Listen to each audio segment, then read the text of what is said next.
Welcome to the Cloud Native Testing Podcast. I'm Ole Lansmar, your host, and I've spent years building testing tools like SoapUI and Swagger, and now I'm the CTO at TestCube, where we're redefining testing for the cloud native landscape. In this podcast, we invite people in the space to discuss with us the challenges, solutions, and best practices for testing in Kubernetes and beyond, covering automation, CI/CD, GitOps, and more. This podcast is proudly sponsored by TestCube. If you're interested about how to test cloud-native applications and infrastructure, subscribe and stay tuned. Now let's dive into the episode. Thank you for joining.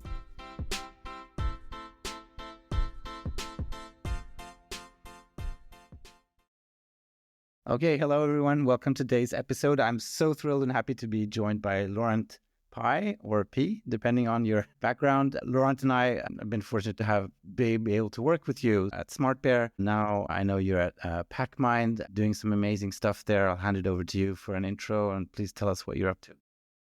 Hi everyone, and it has also been my pleasure to work with you at SmartBear. So I'm I would say entrepreneur. I spent the last 20 years of my career in software development, software tools for developers, and especially with a focus on quality and testing. So this podcast is right to the point. And as you mentioned, I've joined Packmind about a year ago, a bit more than a year ago, focused on, again, tools for developers, but this time leveraging AI like a lot of companies nowadays. Yes, definitely. I feel there's a trend going on out there with AI. Okay, super interesting. And do you really share a little bit just about what more in detail how Packmind is and AI and testing is kind of converging?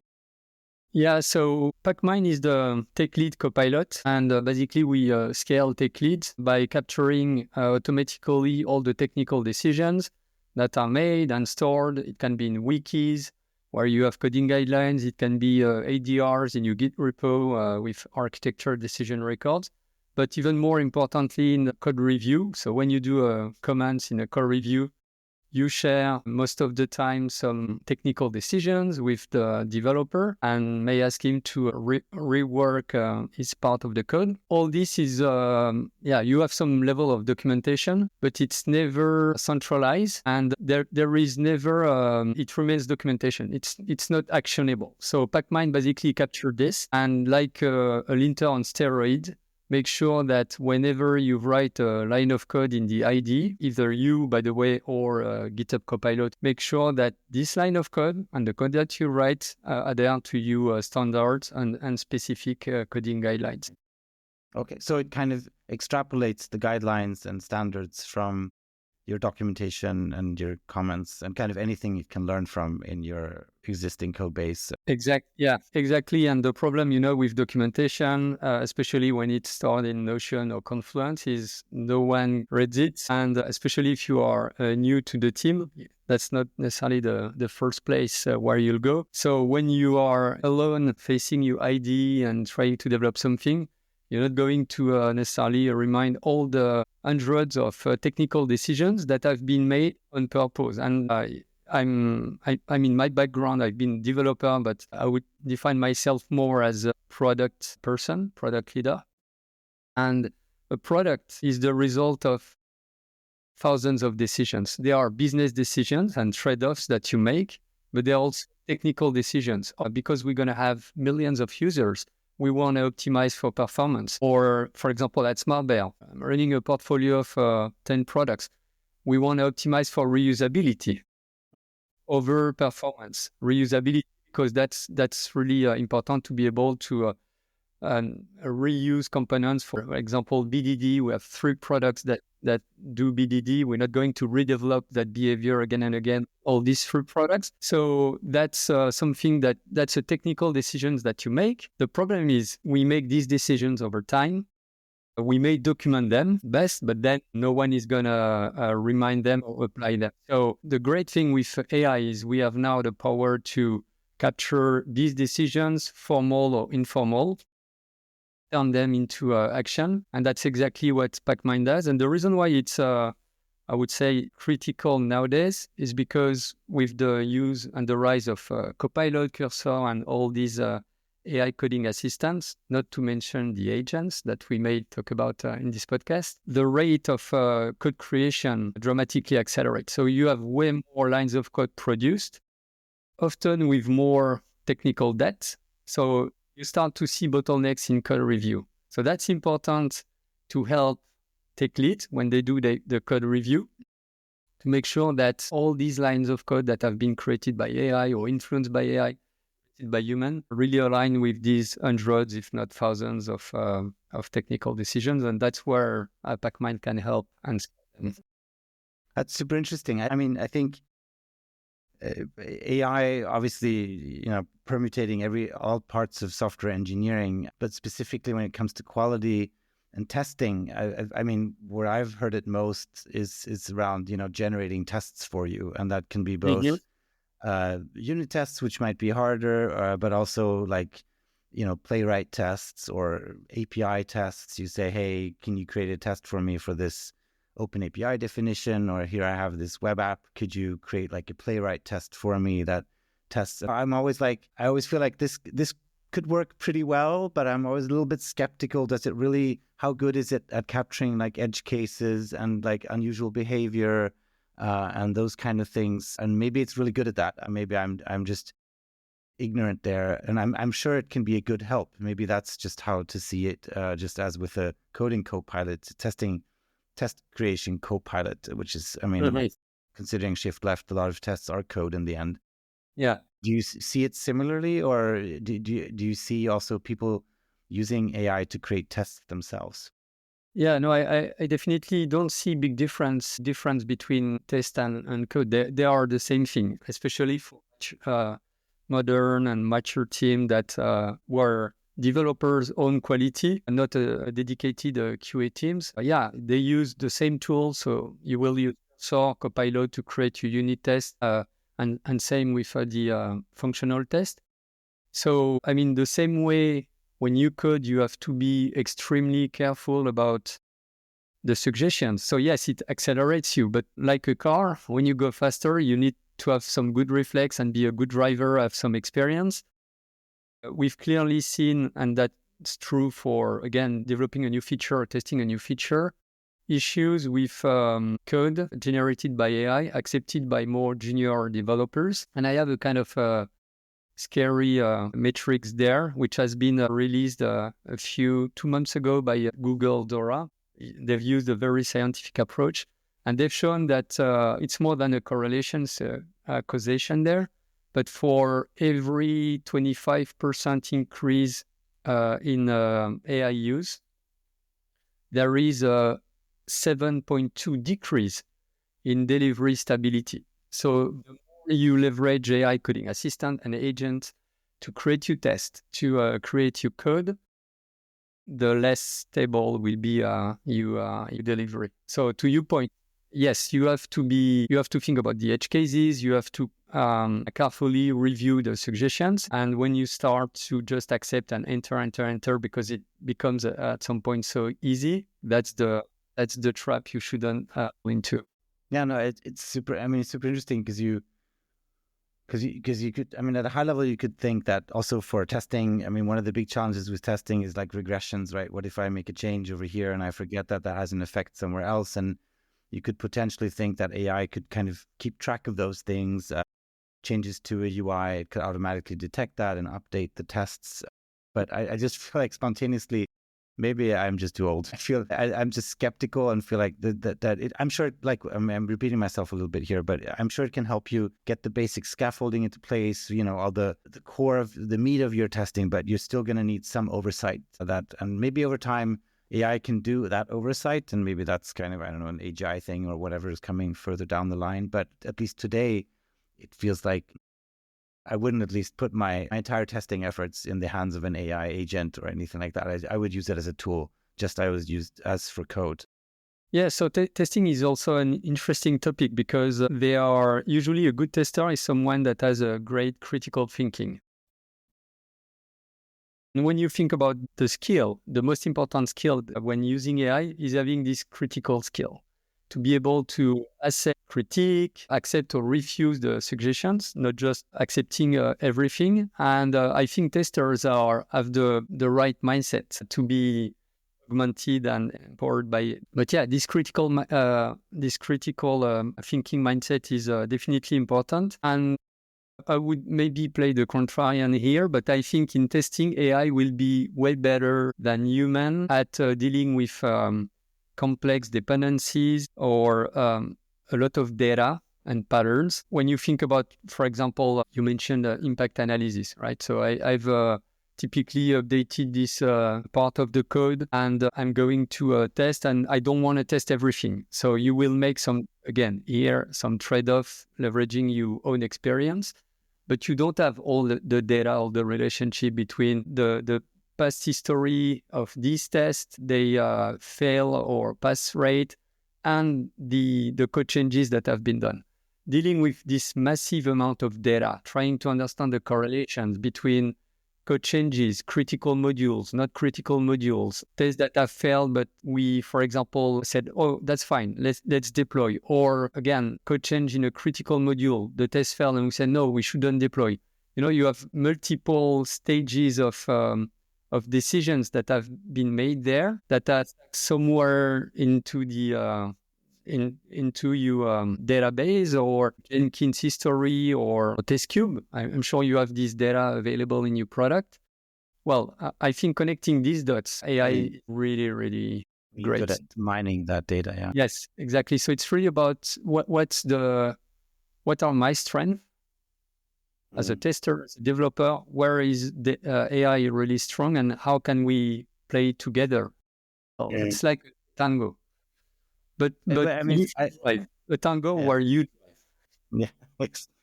for once. But I think I really love you brought up the kind of manual or exploratory testing, because it's something that I'm always very passionate about, that you have to have, or like a good tester that can think critically, right, about your system and the application you're building is a lifesaver, right? So it's something that you should always have on your team. And I wonder to what extent AI can really think critically. I mean, could you prompt an AI to kind of think of this thing under test in a critical way? Would it be able to maybe by itself come up with edge cases or use cases that you didn't think of, just based on kind of the material it's been trained on? I haven't tried myself. I'm just thinking out loud now. Or is this actually one of those areas where you say, no, AI is really constrained. It's learned from happy path data, so it can't really think outside the box that it's kind of, been constrained by in its learning. And that's why the exploratory testing and human testing becomes just as important. Maybe thanks to AI, you'll have more time for exploratory testing because it'll get better at covering, things that an exploratory tester would have to do or a manual tester have to do. But we'll see, I guess, over time where that line will be drawn. I still believe that. I have a hard time believing that you could entirely replace good exploratory, critically thinking manual testers with AI, but I don't know. Yeah, likewise. But is that a bias because we want to have our skin in the game? So I don't know. I think with AI, we have to be open and see where it will go. But for sure, in short and midterm, I would definitely agree with that claim. That's exploratory testing is a very interesting point. Again, to what I was mentioning before, know your strength. Where are you good? Where is AI good? And how can we get the best of both? So analyzing tons of data is great and will help you do predictive analytics, for example. By the way, Google, Facebook, they already use AI for that. When they do a code change, they can, even before they build, use AI to see where the test or which feature or which unit test is more likely to fail, so they can directly look at it. When you have run the build and execute the test, it can help with flaky test and analyze, try to do root cause. Is it a real issue? Is it an environment issue? Try to auto-heal the CI. So all this already exists. And there are solutions that and companies, the most advanced companies that leverage that. But back to exploratory testing, I think AI I wouldn't say can think out of the box, but can be very creative in terms of edge case. So it's not just it will do the nominal path and not the edge case. It will also think about edge cases. maybe different edge cases as the one you can think of. But when it comes to do exploratory testing, typically the person will not just think, I would say, critically about the requirement itself. It has the knowledge, and AI will be as good as the knowledge or the context it has. And the exploratory tester, a good tester, knows about the business. He knows that this feature is really critical because it's used a lot, or even if it's not used a lot, when it's used, if it doesn't work, it breaks the promise.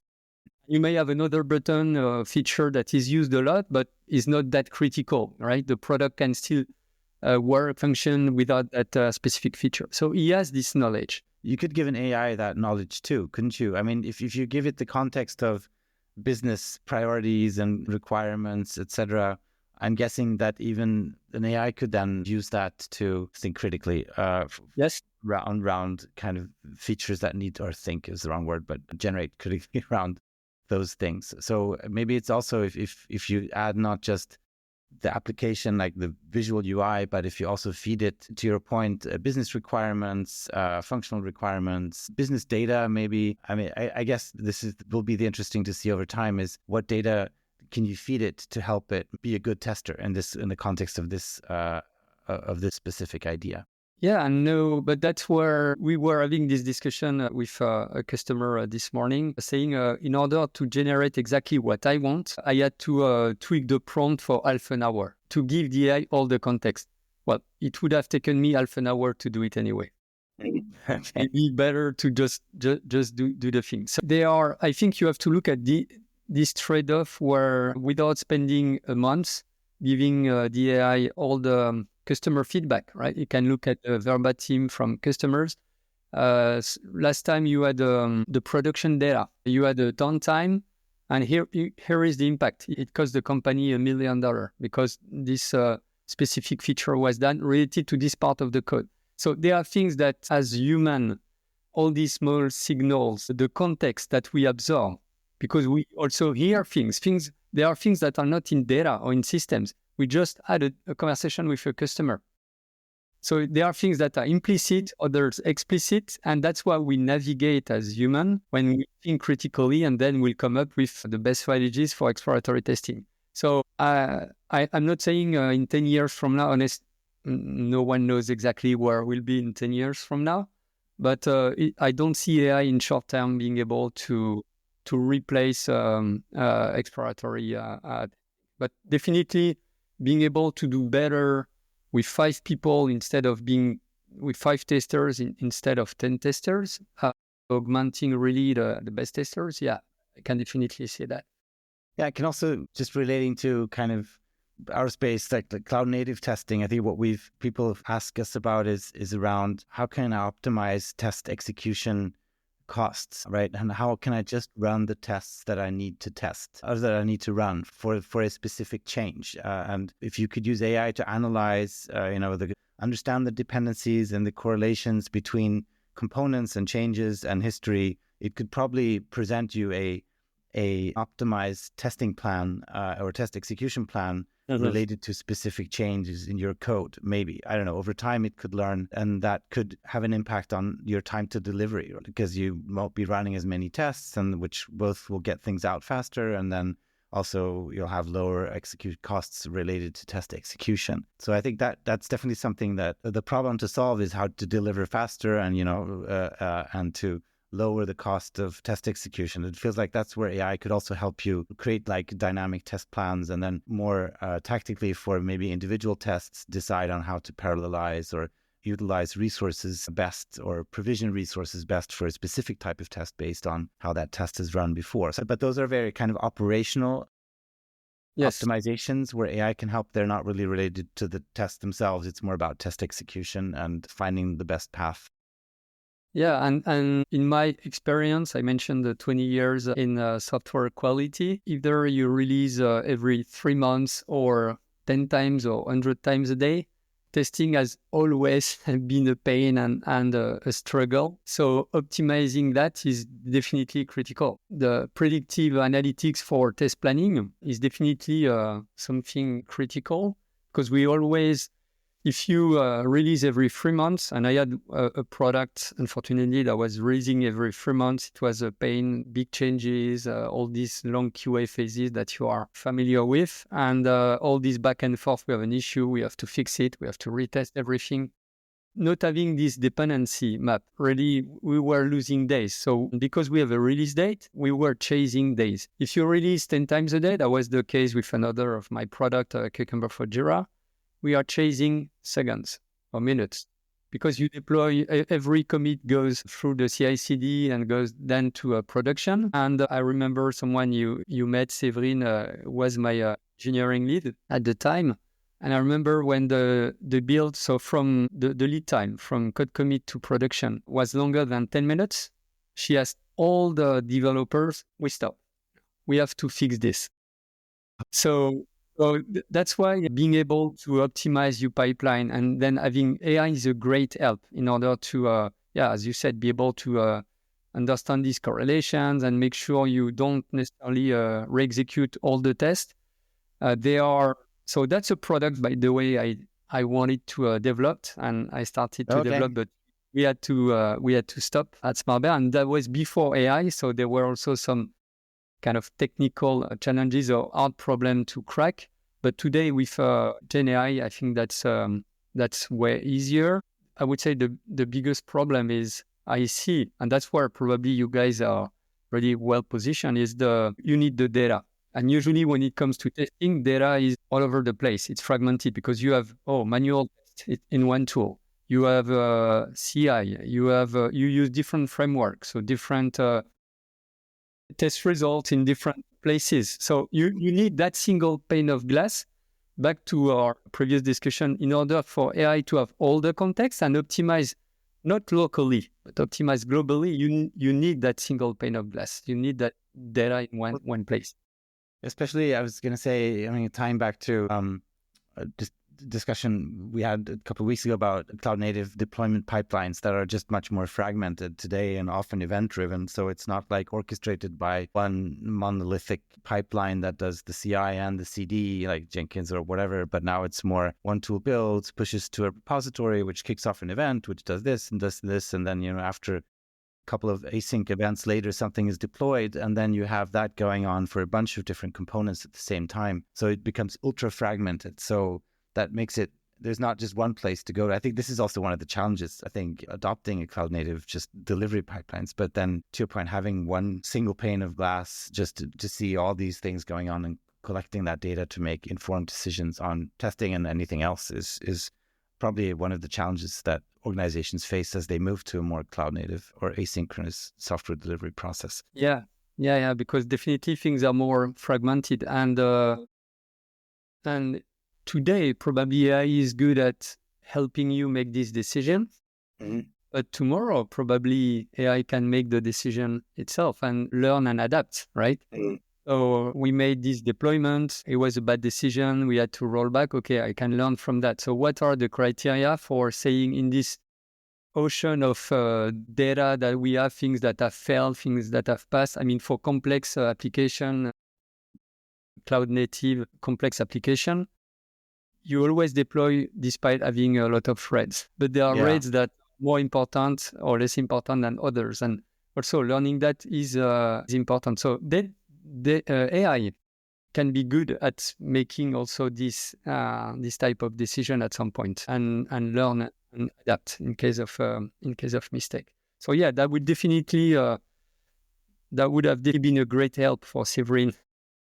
Okay. And also get back to her when we have something, sure. Okay. What I'm fascinated by the idea of that, if you look at the software delivery lifecycle from idea to something in production, that, AI is starting to kind of show up in different spots along this pipeline. And I'm guessing over the next 1, 2, 3, 4, 5 years, it'll be more and more AI and more governance by humans, just to make sure that the AI is not doing anything wrong. And at some point, I would guess that the majority of the process will be AI driven, and we will have a different. I think humans will still be super important, but it'll just be a different way of building software. So I don't know that we'll see what our place is there, and I'm sure testing will still be important there as well. But it'll be really interesting to see how that plays out. Well, I wouldn't want to fly on a plane that has been fully built, where the software has been fully built by AI. Same with a car. So having been influenced or some part built by AI, but also under the control and governance of human, yes. Today I wouldn't feel confident. And same with my bank, for example. So I think for the next 3-5 years, we can confidently say, yeah, there will be still a place for developers, experienced developers with critical thinking. I think it will be tougher for juniors or mediocre developers. But yeah, junior especially is something that I wouldn't say necessarily worries me, but I think a lot about that. So the AI can really augment senior developers, but how will we create the next generation of if juniors now, and there've been plenty of already of study that have shown that juniors don't learn while using AI. They don't learn, they just apply things. So you are no longer familiar with design patterns, with all the, the tough concepts and things you had to learn before coding. Only now it's you just as AI that provide a few lines of code and it works for 80%. So why should you learn all that difficult stuff? So yeah, that's I think we have to really be cognizant about that. And same for the testers, by the way, and continue to train these people. Otherwise, we'll have a gap issue. Yeah. Okay. And on that happy note, Laurent, thank you so much for joining. This was, as always, amazing talking to you. I really appreciate you sharing all your thoughts and insights. And thanks to everyone listening as well. Thank you, Laurent. Thank you. Has been my pleasure. Bye-bye.